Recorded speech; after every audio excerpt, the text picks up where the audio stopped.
Before we jump into the episode today, I want to share something with you from my heart. First of all, thank you so much for listening to the podcast. I really can't tell you how much your support means to me. We've been doing the podcast now for almost 4 years. I can't even believe it. And I'm so grateful for each and every single one of you that listens, shares an episode with your friends, sends me a DM or a text message letting me know how an episode resonated with you or any aha moments. Seriously, I couldn't be more grateful to be able to create this podcast. It has been such a blessing in my life, and I love hearing the ways it's been able to provide value in yours as well. One thing you might not know is how much work it takes to be consistent with a podcast. In fact, did you know that the majority of podcasts don't make it past episode number 10? And we are well beyond that. And it's just a lot thinking of the episodes, recording them, editing them, managing the guests, making sure that everything runs smoothly and gets uploaded consistently and regularly. And so that's why I have created an amazing opportunity for you to support the podcast monetarily. And in exchange for that, you will get exclusive premium subscriber content. So for as little as $3 a month, you can become a premium subscriber of the podcast. And every month I will upload new voice-guided workouts and breathwork meditation audio for you. So that way you can work out with me, coaching you in your ears. You can also take a moment to reduce your stress and relax and come down and ground down with one of my breathwork audios. So if that is on your heart to support the podcast for as little as $3 a month to become a premium podcast subscriber, I can't tell you how much that means to me and the growth of this podcast. I appreciate you. If you're interested, click the link in the description, become a premium podcast subscriber, new content every month, and while supplies last, I'll send you an exclusive podcast coffee mug so you can have your self-love and sweat coffee every morning. I appreciate you. Now let's get into the show. Welcome to Self-Love and Sweat, the podcast, the place where you'll get inspired to live your life unapologetically, embrace your perfect imperfections, break down barriers, and do what sets your soul on fire. I'm your host, London Souza. Hey friend, it's me, London Souza, online lifestyle transformation coach. I help people all over the world just like you who know they are meant for more, get their mind right and their body tight, and go from crazy busy to crazy happy. And hey, if it's our first time meeting, welcome. So happy to have you. And if you've been with us for a while, it's so great that you're here too. I'm really excited to share this episode of the Self-Love and Sweat podcast with you.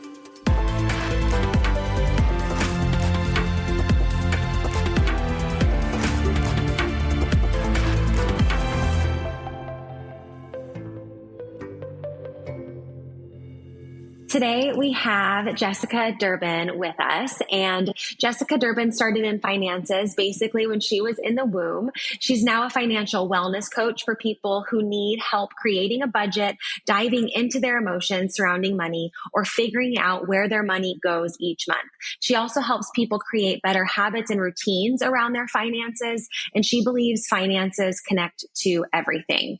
Jessica is here to help you figure out how the puzzle pieces of your finances fit together. And she started out thinking she couldn't do it at all, that she couldn't possibly have a thriving business where she could help people and love what she does for a living.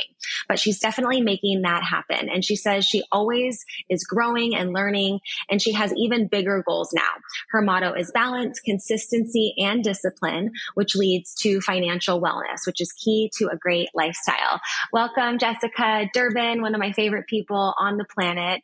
Not because you're just so amazing at what you do, but because, I've experienced it firsthand. I've worked with Jessica now for, I guess the last 3+ years. And it's just been such an experience working with you, learning what financial wellness means and learning the way that, and I always say this, fitness transcends into other areas of your life. And I'm so learning with you that finances transcends into so many other areas of our life as well. So excited to have you here today to talk about finances, which I know can be a sticky subject for some people. And if that feels that way for you, don't worry. It felt like that for me too. And it's very common to feel that way. So tune in. Jessica makes everything so supportive, yet so straightforward. And that's really what I love about you. So before we jump into how to start a budget and plans to get out of debt, which we're going to cover today, tell us more about you and how you got to where you are in this unique position of financial wellness coaching. I think people listening or watching, you can put it together, financial wellness coaching. Okay, I get it. But how did you develop that for yourself? And what exactly do you do for clients like me? Yeah. So I didn't start out doing coaching. I started out with taxes because I'm a third generation tax preparer. So my granny and my mom both do this, and they kind of taught me the ways, like how it says from the womb. I've been doing this forever, just starting out with like filing papers to learning how to do payroll and so on and so forth. And so for me, I didn't want to do this originally, but it just so happens my brain is just hardwired like this. And I ended up picking it up because I felt like I needed a change in my life. And since I already knew how to do everything and it came so naturally to me, and plus like the gratification that I get from helping people figure out their money and where it should be, how they should use it, like in a productive way and get out of debt and stuff like that, it just made me feel like this was the path that I should be on. Regardless if I wanted to in the beginning or not, this is where I'm at. And I actually really learned to love it because I love helping people. And being in money, it is a sticky situation sometimes when you're in debt or when you don't know how to even like use your money in the right way as a tool. So I liked helping people from the get-go. And with my family doing it, it was very easy for me to transition into doing this and doing it self-employed. But the difference is I wanted to help people even more than like, let's say what my granny or my mom were doing with just giving random advice during people's tax appointments. I was finding people coming to my tax appointments with me, they were like dreading their appointment. Basically, I'm the Grim Reaper about to give them, this is what you owe the man. This is what you need to pay. And it was getting really sad for me to watch people's faces, like the color drain, And I was like, how can I help people like figure out their life with their finances before they come to see me so that everything is like a happy conversation versus people being sad at their appointments. And so I went on to do financial coaching, like certifications and stuff like that, figuring out how to talk to people about their money because it is still kind of like a taboo thing to talk about. Nobody likes to open up about what they use their money for. They don't like to open up about how much money they have, even though it's not even really relevant anymore with like crypto coming in and things like that. It's really just a tool and people don't look at it like that. They look at it as like a status symbol. And even nowadays, and with my granny, she looks at it like that even in that generation. And so I wanted to get away from that and help my clients to feel more safe, more secure talking about it, better learning about it than not, I say. And I feel like if they know how to use it, they know what's around their emotions with money, they come to their appointments and they feel so much more open about it. I can have like very straightforward conversations, like you said, like how I do with you, no matter the case, if it's negative, positive talks where it's like, you really need to hone in on this and maybe take care of this debt first. Like it's just literally straightforward, no gray area with me. And it's only to get them in a better place financially for their lifestyle because no one likes to be in debt. And so I tackle my clients the same way with every single person, no matter what they spend their money on. It's all just transactions in my eyes. And so I enjoy doing that the most of all, where I just get people on the right track with their money so that they feel less stressed because that's how everything connects with your body, your mind, your spirit. It could drain someone's spirits really fast when you have zeros in your bank account. Right. Oh my gosh. Yes. Yes, it really transcends into, like I said, into so many areas. And you really are the, like you said, it can be a very like sticky emotional subject for people. And you really are like the roots, the logical energy, but you still have that, like, I give a shit spirit. but I'm not going to judge you. Like they're all transactions, and through your own patterns of discovery of how you want to evolve and what you're doing, you can also help other people, spot other patterns when it comes to their money mindset and different things that you coach a lot about and you've taught me a lot about. And, I love how you were like, okay, yeah, people are coming to me. This is like the scenario that I find myself in, Grim Reaper, here's what you owe come tax season. And instead of, being like, okay, that's just what I do. And that's just the way that it is. And that's the way that people are going to come in. You're like, okay, I'm going to flip that. I'm going to reframe it. And I'm going to decide to be there for my clients on a regular basis. And we just had our kind of like half year appointment where you were telling me, okay, here's where you're at. Here's your profits. Here's what you should start saving for taxes. I mean, when we are recording this and when you and I had this chat, it was in August, and taxes are not until next April. And so it's so cool to be able to have you there knowing like, hey, no judgment, super valuable input, and being proactive ahead of time of like, okay, what should I be saving to prepare for? So then I don't feel like I'm getting, sucker punched or an uppercut every single April, right? Every single time, just like having that be the only opportunity that you even think about it. So you're helping me and your clients just like being cool, thinking about it on a regular basis, taking the stigma out of it, seeing it for what it is, and setting up systems based on you. And which is what I love. It's kind of like, with what we're talking about today, and I want to get into like some tactable, what do you call it? Like tangible takeaways, tactical items that people can take with them today. Can't talk. I'm so excited to have you here. But,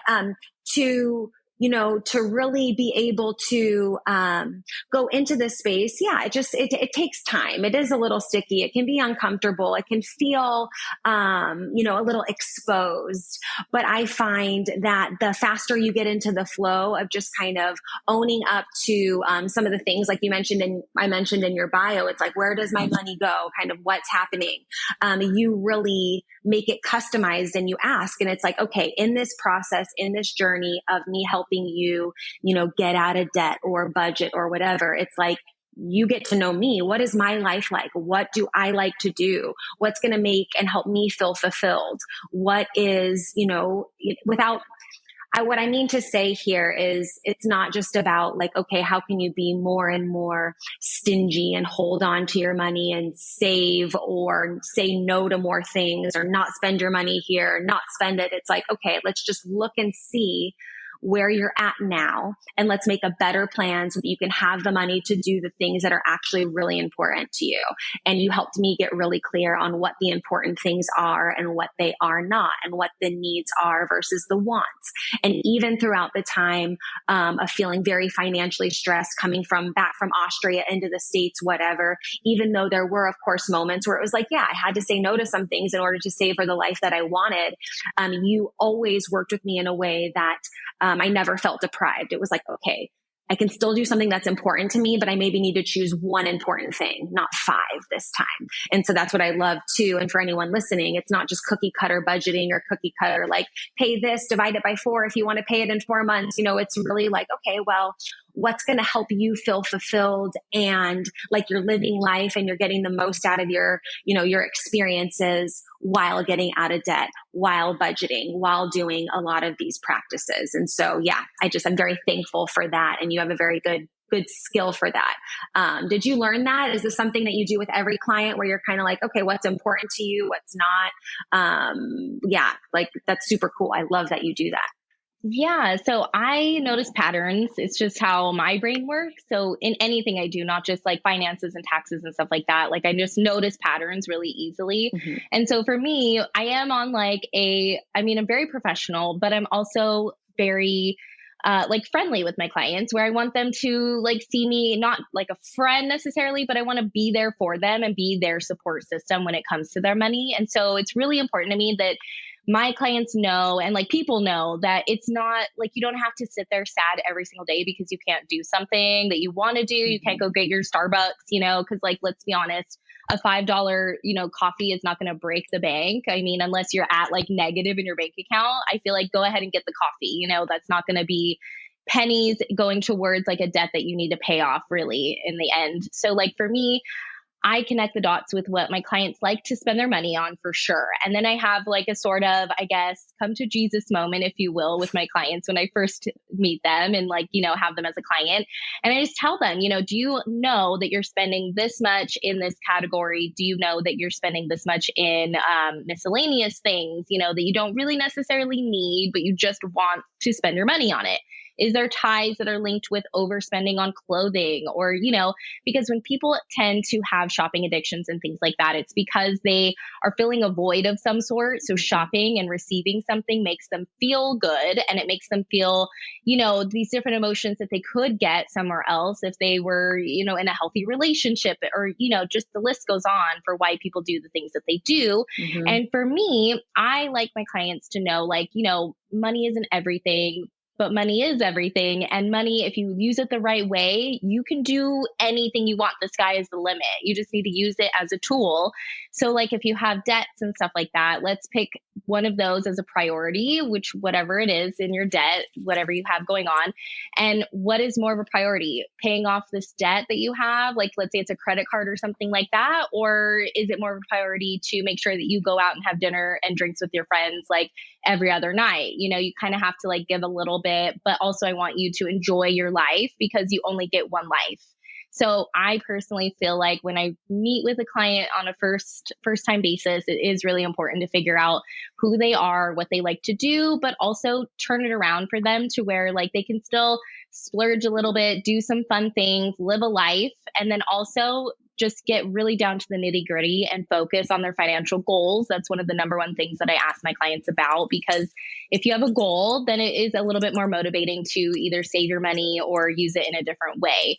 So yeah, I just do it. I don't know. My family, like my mom and my granny, I've talked to them about this, their styles, and we're all different in, positive and negative ways. And I tend to lean more towards like a softer touch when it comes to finances, just because that's the world that I live in. And other accountants and other tax preparers tend to be very like black and white. They're just very like, this is how it is. If you don't like it, that's it. Like everyone's different. And I tend to approach it in a very like soft way. Yeah. I definitely see that. Like you definitely lay the line and help with the boundaries and setup and structure. And yeah, you do such a great job in the process. And I know you're just, having your third child, mama of three. So you definitely have that like, mom, I can trust you to guide me in a great way type of feeling when we work together, which I love. One thing that I always think about when thinking about money, or I try to think about when thinking about money, because that was not my belief before, is something that a mutual friend of ours, Jana, she said to me once. She's like, I see money as an amplifier.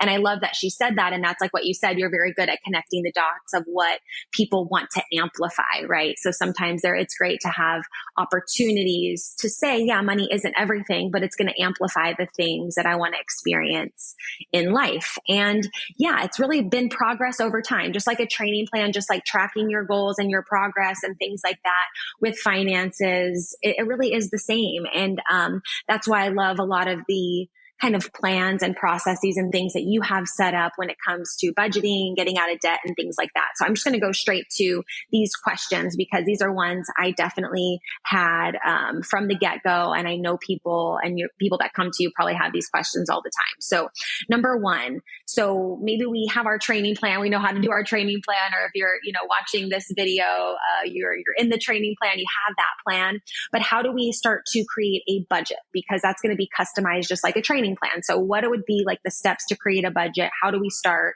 What are some things that maybe we all need to budget for? And how do we know, what's a good budget if we're spending too much, if we're not? Yeah. So when I first meet with a coaching client, I set up a Google Drive folder where they have all these spreadsheets that I have in there for them just to start fresh. Because a lot of my clients think that they know how to budget, but they really don't know how to budget. And so it really helps when you have a spreadsheet in your face and like something that I can coach them and, train with them on. And I plug in things from bank statements and just kind of do like an outline of what the expenses are in their daily lives and their month, from the bank statement, and then their income. And then we see the difference. So with a budget, you want to make sure that you have goals or like realistic expectations of how much you're going to be spending in certain categories. And this is just like on a personal level. It's not for like a small business. This is just very generic where it's like an everyday person, if they spend, $250 a week on groceries, you want to set your budget to a limit that is realistic for what your income is. And that would be like, I have columns on this budget that I utilize, this spreadsheet, and it's actual expenses versus what you actually did, like your goals are, And so when I go through everything, I total everything up with them and I teach them how to look at their bank statement other than like, oh, this is what I spent on like last Tuesday. It's like printing everything out, highlighting it, going through it and really diving deep into what their expenses are and what they spend their money on. And then once they have a like realistic goal or like a cap on what they have as far as like, miscellaneous spending, groceries, shopping. It really does depend on what their job is too, because if some people have expenses for their job that they pay for out of pocket, they could keep track of that too. Like, professional fees as far as like clothing that goes for work. And the list goes on for what you can track. But when it comes to the budget, you want to make sure that you go through everything, account for the income. And then maybe if you have a goal to like increase your income in some way, like let's say you're self-employed, then you put that goal there and you want to meet that goal every month. And then you see what you actually make versus what you did make or what you want to make, and then go through the expenses and you see the difference. And each month, like this is such a long process and it sounds very tedious, but it's so rewarding at the end once you stay consistent with everything. Because if you put a budget on your spending a month and then you actually like meet that goal of taking it down, like let's say you spend random amounts of money on coffees or shopping for unnecessary things in like a miscellaneous category. And then you put a cap on it of like $500.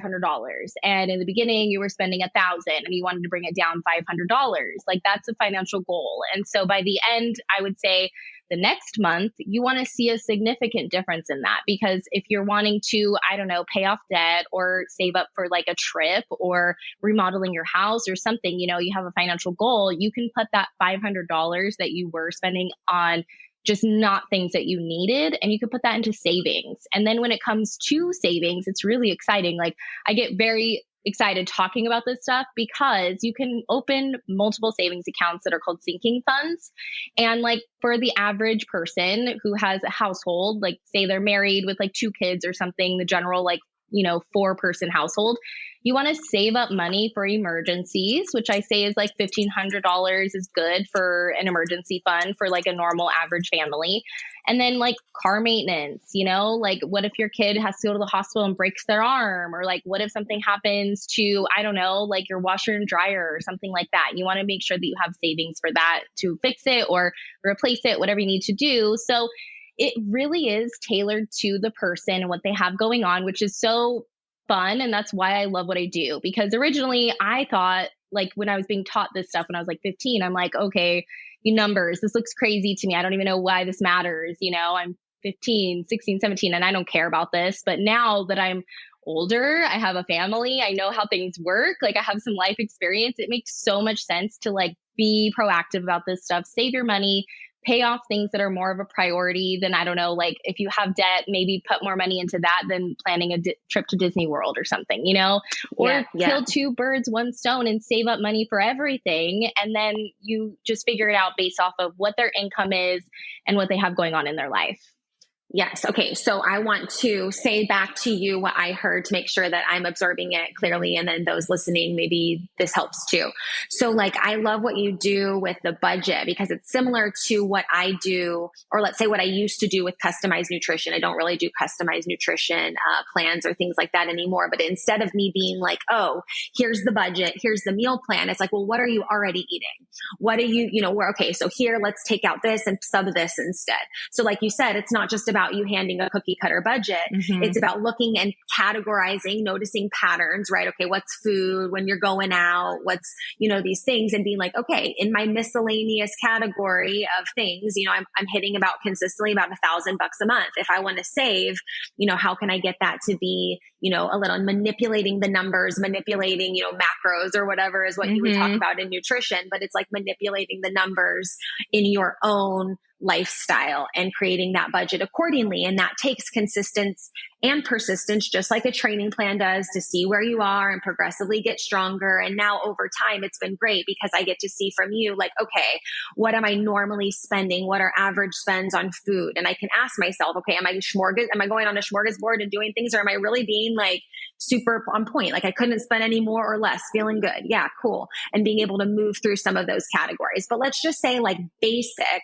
So people budgeting, I guess some rule of thumb, like you said, all of this stuff is going to add up, and then you have your income. And then of course, hopefully you don't want to be in the negative. I think some people can really understand that, right? You don't want to be spending more than you have, which can also be something in a spiral that I'm sure you found clients that you've worked with and helped them kind of get out of, but that can definitely be a thing. But let's say like overall, so we know that, right? We want our budget, our income to exceed like our expenses. I think for like a sound budget, that's awesome, right? We want to know the categories of what we're spending things on and what the amount is, right? That's important to know too.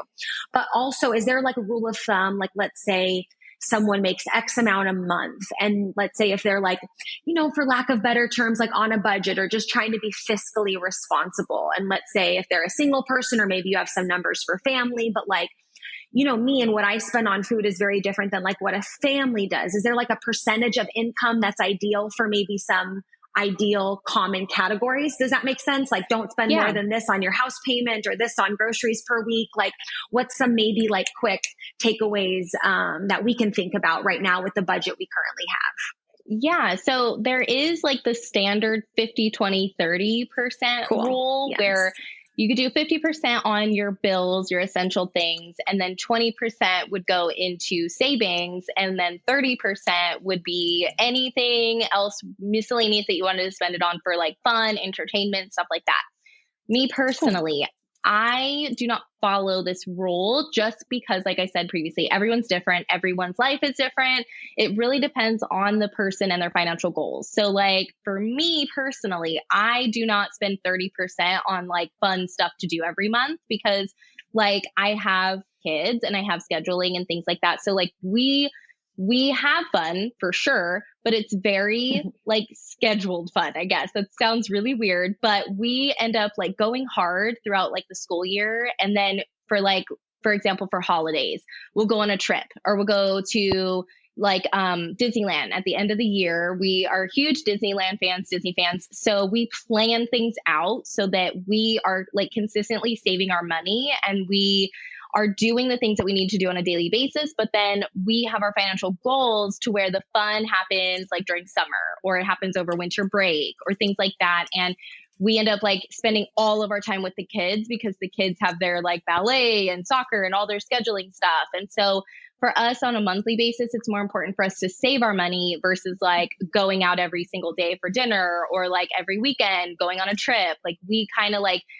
plan it out. So I'm always like a year ahead. And that sounds crazy to a lot of people, but I do not like being caught off guard. I like being like very proactive about my money and I like to put it away where it needs to go so that later I can like fully relax, take my mind away from work and be there with my kids, be really present and have like the best time and live a really full like vacation with them so that it's not so like stressful, things like that. But I'm a huge planner. And so that's where I come in with my coaching where I meet with people who are not so much planners or like projecting out a year. A lot of people, unfortunately, nowadays live paycheck to paycheck. So those percentages I gave you kind of like really depend on what the person is doing, what their income looks like and what their goals are, because a lot of people are going to like not, put 20% of their money into savings. And that's just being honest and real about it. Like a lot of people don't even have a savings nowadays, especially with inflation. Yeah, I know. And I mean, like I said, everyone's going to be different and just at least having numbers, that idea of like, okay, what are the numbers I have now? I like that idea of 50, 20, 30. And as with anything, like it's like, even with a training plan, I keep coming back to that just because I know that's why a lot of people, come to me and have worked with me, but it's just like, it doesn't work if you don't work it. Right. So it's like, if you have the percentages and you're not moving the money where it needs to be going, then it's not going to work for you. But I love what you mentioned about budgeting for the savings, which is what I've been doing with you too. And I'm much as, and everyone's personality and ways that they work are different. And it's up to us to figure out what works for us. But you were like, oh, what's the idea? You gave me the idea of creating multiple savings account, which I can just easily do, at least with the bank that I bank with on my phone. I can easily open up a new savings account, just like that in 5 or 10 minutes. I can say this savings account is for this particular thing, for this particular trip, for, whether it's medical emergencies or other things, and being able to, once you have that foundational budget, which is great and what you work with, and you work that until it works. And then to start budgeting for savings is great, and be able to say, okay, 50 to $100 per month in each of these little accounts, it really impacts over time. So I love that. And then also budgeting for the payments to get out of debt, to also say, okay, what's the money that I need to use, or to not even necessarily be saving, but making sure it doesn't end up in the miscellaneous, account, that I'm actually making progress and chipping away and getting out of debt in the process of budgeting, and still doing a little bit of, fun things that allow me to live my life and still make progress towards that. So I really feel like that's all in the budget. You start just with the basics and those categories, but then starting to be like, okay, so I want to budget for the bigger mountains, and start to kind of, shovel out in some of that dirt there. So I love that. And that's something I've loved working with you on. And I just have so much enjoyed, in a way I never have before, checking my online banking on my phone, just being able to open it up. Okay, this goes here. Okay, how much money do I have for the Mexico trip later on in November? Okay, I'm saving, I want to get a new laptop. How much money is in that savings account? And just being able to navigate it, because there's clarity there. It's just kind of like the junk drawer that no one wants to think about sometimes. Okay, so for planning to get out of debt, I know that you have some different modalities. I can't remember. Was it Avalanche? I want to say Volcano, but I don't think that's one of them. I think I'm making that up. But those two ways of getting out of debt have been really helpful, and also very the way that you do things, which is finding unique things that work for your clients. So those different modalities might pull at people's heartstrings differently, depending on their reward systems or how they just want to go about it. So what are those two different models? Which one do you prefer? Which type of personality types are better with those? And I can't remember which one I prefer, but I'll let you know once you go through them. So the first one is going to be Avalanche, and that is where you tackle what is it? So the Snowball and Avalanche, those are the two. And the Avalanche, I don't use them specifically for what those two do. I kind of see who the person is, how they want to do it, which is why you're asking what personality goes with which. So with let's start with Snowball. Snowball is where you tackle the little ones all at one time. And so that would be for somebody who just wants to get rid of all of it and gets that gratification of getting rid of debts really fast. So that would be for somebody who has multiple credit cards, and one of them is $500, the next one's $800, and then it just keeps going higher and higher. So you tackle the small ones first and you get rid of those, and then you hit up the one with the highest amount of debt on it, like a credit card, just let's say that for an example. And then that one leaves you, once you're done with the little ones, you get to the highest amount of debt, and then you pay that one off, however long it takes. But once you knock out the little ones first, you end up feeling a little bit better. Okay, I'm not so much in debt now. Let me tackle this monster that I have here lurking in the closet. And so that's going to be the Snowball method. And then the Avalanche is going to be tackling the one with the highest interest rate first. And so that one, I personally like that one, because if you think about interest rate in the long term, you end up paying so much in interest when you're trying to pay something off in a 3-year span. And this goes with mortgages, cars, credit cards, things like that. And tackling the one with the highest percentage first is going to save you more money in the long run. So I prefer just doing that, because the little ones, they're going to be there. And if you can get rid of them as soon as you're done with the highest interest rate, even better, because then it'll still give you that gratification. But I like to go through my clients' debt, because everyone's different and they all have certain things going on. And if you have a house payment, let's say you want to pay off your house in a certain amount of years, which a lot of people have a 30-year loan, but some people have the advantage where they can pay it off sooner rather than later. So some people go with that, or a car payment. For me, I personally like paying off my cars really fast because it makes me feel like, okay, cool, I can trade my car in and I don't owe any money on it. It's solely mine.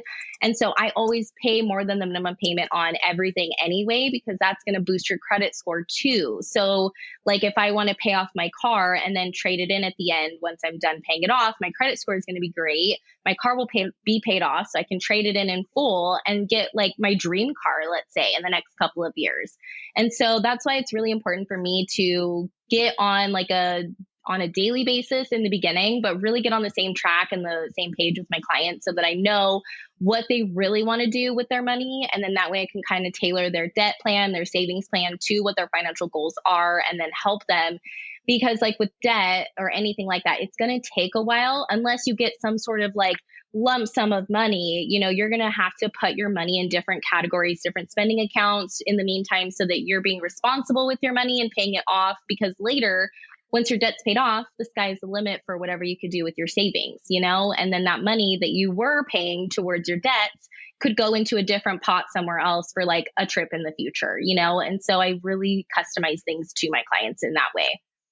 Yeah. And really helping them, or help as they're painting that picture for you of what they want, being able to be like, okay, these are the steps that you should be taking to get there. And yeah, it is a really emotional process. And I find that the Snowball method seems more, I think that's the one that I prefer too. I didn't have a lot, but there was like a couple smaller ones that I wanted to pay off. And now that I'm thinking about it, that final piece of debt that I'm almost finished with was the bigger balance overall. Was always paying for that a little bit, but I feel like the Snowball is a little more emotional, where you have those wins where you're like, yeah, I did it, and just like with anything with fitness program, like if you don't like it and it's not working for you, it's not like checking the boxes, then it's not a fitness plan that works, right? It could work for someone else if it doesn't work for you. Whereas the Avalanche just seems so much more strategic and so much more but sometimes in the moment, like it's really hard to be able to make those, decisions based on And it's nice to be able to have an emotionally supportive method for people like me too. Yeah. So that's super cool. Okay. So finances and connecting to everything in the way that we just feel in our body, in our life. I know that we could probably do like, a 2-hour masterclass on just talking about that and what that can mean. And also in that same category, where we invest our money is really important. And I'm sure maybe you've heard this before. And I know I've heard this as well in coaching, is just like not being able to afford it. So it's like, how do we, I want to ask this like in a good, clear way, but like, how do we understand that finances connect and relate to everything? So we need to take care of them and make it important and make it valuable, and still use that money to be able to invest in our coaching and our health and our wellness and our overall well-being, right? Like still investing in us while, still budgeting and maybe getting out of debt or, doing some of those things. So knowing like, okay, if we had all the money in the world, let's say, right? Like, but limitless money, right? What we do with it is really what's going to make that kind of meaning and experience, out of our life. So how can we have a great budget and get out of debt and have that and feel that impact in our body in everything that we do, and then still be able to, even if we are living paycheck to paycheck, to still and be able to invest in our personal development and in our growth and maybe in further coaching and further expansion. So then it's not in that space, where it's like, I can't afford it, so I can't do it. So I can't do it, so I can't afford it, because there were times when I was investing, in quick e-courses or even freebies of certain things before I realized, oh, I really need to invest in, more coaches and more expertise in this place. Does that make sense? Am I clear in that questioning of like, how can we be clear that it impacts everything, but in the process of, maybe being in a sticky financial situation, still invest in ourselves in a financially responsible way, but still be able to do that. Does that make sense? Yeah. So I think of COVID too, because COVID found a lot of people in a very financially stuck situation, but then it's like, we need coaches, we need that help, we need that support more than ever. And we should be able to, I want people to be able to still invest in that. So how can we still? Yeah, that's a great question because so like throughout COVID, I was working with a ton of people because it was like COVID hit, people were losing their jobs, like nobody saw it coming. So like the people that don't have savings and like emergency funds, they were like, "Oh my gosh, what am I going to do? I just lost my job. I have nothing now." So in that case, like I had a bunch of tax clients that were kind of in that boat. They didn't know what to do. And with all of my clients, I give advice like during their tax appointment. It's not like I charge $150 an hour for advice or whatever. It's I see it like how I see patterns. And then they talk about it's almost like, a therapist or a bartender, if you will. They tell me their whole life story, which I need to know these things in order to tell them, how to use their money, where to put it, stuff like that. So when they were coming to me and telling me everything that was going on, it's like, okay, so what if you like, I don't know, I guess I do like brainstorming with every client that I talk to because I'm like, well, you could do it like this, or let's try it this way, or maybe this way would be better for you. And so when it comes to like not having a lot of extra money and like, let's say you don't have a savings or, people in those types of situations where they've lost their job and they need to start over and then they want to go into like a different career path or something like that. It's all about like, if you want it, make it happen. And so that's where motivation comes in, a plan.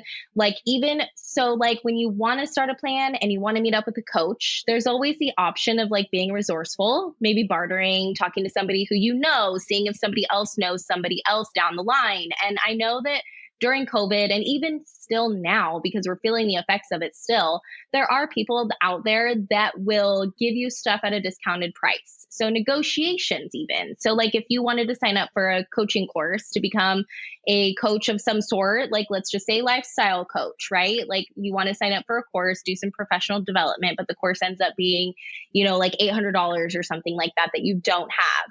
So talking with the person, it's almost like if you get on a relatable like level with somebody and you just tell them and be honest about your situation and you say, I really want to do this so that I can better myself and get in a different position.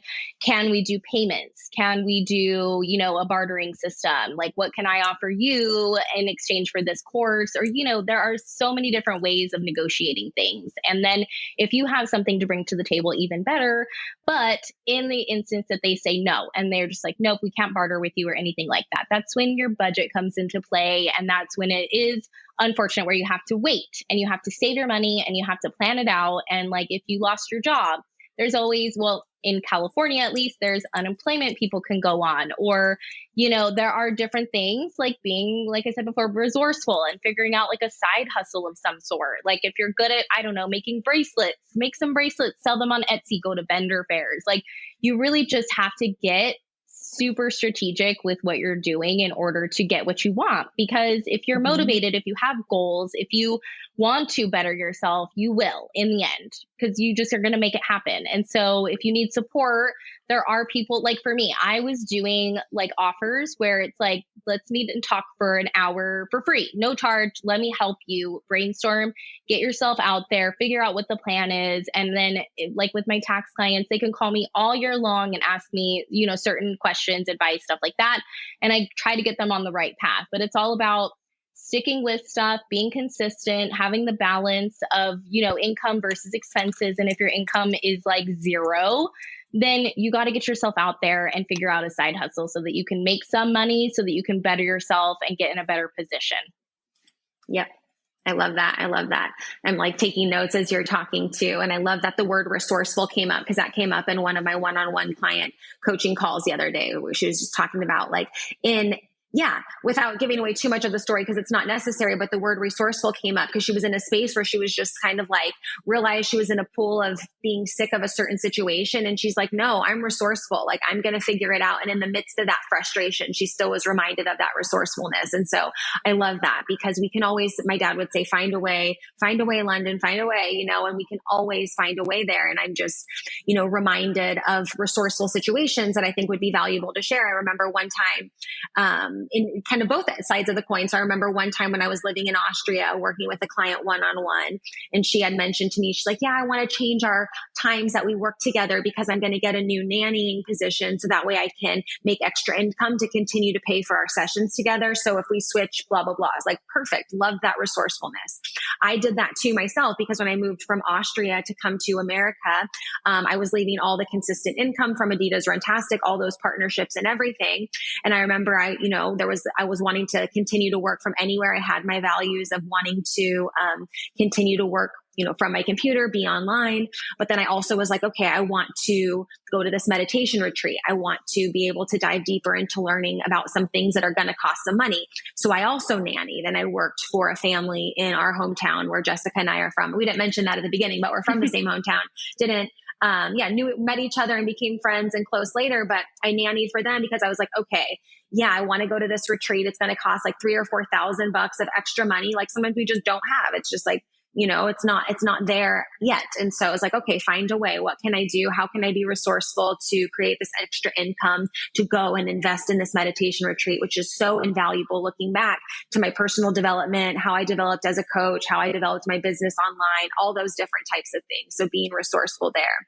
And then also just remembering moments where, we can be in that moment of where we just feel like we just have enough. Like we're always just getting to that enough point. And I remember having a conversation with my life coach about just like, I'm sick of being just enough. Like, I don't want to have just enough to make ends meet or to just meet all the stuff in my budget. I want to be able to save to get out of debt and save for other things. And I want to be able to just not have that not enough story anymore. And that's what I love about working with you, is you really help and hold space for those stories and let people have things come up, because and then we realize like, oh yeah, if I'm just going to continue to be satisfied with just having enough, I'm going to continue to just get enough. So until I had that moment of being like, no mas, I want to do all the things to not be a not enough girl anymore. Jessica, show me the way. And it was like between you and a lot of the other personal development, and like, I love that you mentioned bartering, and, I'm I don't want to say I'm not a fan of it. It's just like, I love possibility. And so sometimes you run into people where it's like, oh, I need your service, you need mine. Okay, perfect. I couldn't have afforded that anyways. So I want, and then in those moments where you can, it's great to be able to be like, no, I'm going to pay you for your service and your time because that's valuable. And being able to elevate on that exchange too is so exciting, and something that honestly I just share. And I know because of working with you, like honestly, it's everything I learn and have experienced, and all the growth and continued growth I know I will have too, comes from just being open and vulnerable and being like, okay, I'm not the expert in this space. And even if I was, I'm too emotional to deal with it right now. I need someone else to come in and to see the water when I'm the fish and give me some more perspective and to put some more logic into some emotional spaces, but also still listen, because while, getting, nails done every week might not be in the budget, treating yourself to a nice massage every 2 months might, right? So just being able to strategize and knowing what works for me has been so helpful with you. So thank you so much for all this. I love it so much. And I know that, I know we can and probably will continue to dive deeper into more of these topics for future recordings and podcast episodes and things like that.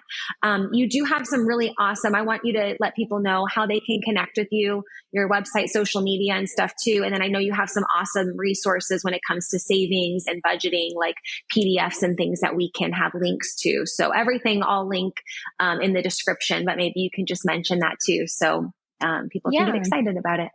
Sure. Yeah. Well, I have my basic website, durbinbookkeeping.com, and I'm sure that there will be links on this and everything, but the website, and then I have my savings challenge, which is saving $500 in a month. And that one's super cool for like holiday time or like a couple months before. So like right now, because we're in August, that would be cool to pick up. And then I also have a budget spreadsheet that is just like a generic budget where it's like you plug it in from your own stuff, your own list and categories. And then I do have a little e-guide that's like a do-it-yourself type of like getting into your magnetic money mentality, where it's like manifesting your monies, like to the point of your last story where it's like you had a trip that you wanted to go on. I remember you were like manifesting that, like you were putting out all the good vibes And so that's sort of an e-guide on like getting your budget together, a savings plan, a debt plan. And it's really like fast paced for people who already kind of have an idea of like what they want to do, their goals, stuff like that. And that I have a link for that. And it's the Magnetic Money Mentality e-guide. I have my money mindset coaching, my financial coaching, which is like tailored to the individual person, or I do it for people who own businesses also, because the finances connect to everything when it comes to people who are self-employed, and getting on the right track with that is really important. I think that's it. I don't know. I don't think I have anything else. Perfect. Yeah, you have all the things, and I've used every single resource that you've mentioned. Everything from like Jessica's free resource all the way to, she does my monthly bookkeeping for my business. Sometimes I ask her, how much money do I have for this? Or what would be a good, amount of money, or a safe, or just like a smart, let's say, not even safe, but smart amount of money to spend on this, or if I'm saving for this. So in all capacity, from your free PDF to working with you and having access with you one-on-one, it's all really, really good stuff. And I just feel really grateful. And, I name drop you all the time because when, even my parents, my family transitioned over to working with Jessica after me working with her. And then even my friends, it's like after a while, it's almost like, it's funny because my friends, even now, when they talk about money or like situations, or, oh yeah, I want to do this or save for this, or, oh, I splurged on this, I needed to save it for this. And then sometimes under their breath, they'll be like, I know I should call Jessica. Okay. I should call Jessica, and then sometimes I'll get that text finally after working with you for multiple years and talking about the difference you've made in my life. One of my friends texted me the other day. She's like, hey, can you tell me the name of that money girl again? And I'm like, yeah, I just send you over your contact. Cause it's like when people are ready, they'll be ready. And, I'm just so grateful for the work that you do, going beyond just taxes, going beyond just, numbers and being robotic, and actually putting some humanness in it and allowing us to live our lives, while, reaching our financial goals too. Being able to enjoy it has been a good process, no matter how scary I thought it was. It was like the big monster that was just a monster, like a shadow puppet, on the wall. And then I realized like, oh, it was just a little fuzz that was, projected by this light that made it look all big and scary. And really it was just a matter of getting out of my own way and hiring and bringing in a professional like you to help me. So, all those links will be anywhere you're listening or watching, this video. All those links will be available. Thank you, Jessica, for all the work that you do. And talk to you later. Thank you. Thank you so much for listening to this episode of Self-Love and Sweat, the podcast. Hey, do me a favor. Wherever you're listening to this podcast, give us a review. This really helps a lot. And share this with a friend. I'm only one person, and with your help, we can really spread the message of self-love and sweat and change more lives all around the world. I'm London Souza, reminding you that you deserve a life full of passion, presence, and purpose, fueled by self-love and sweat.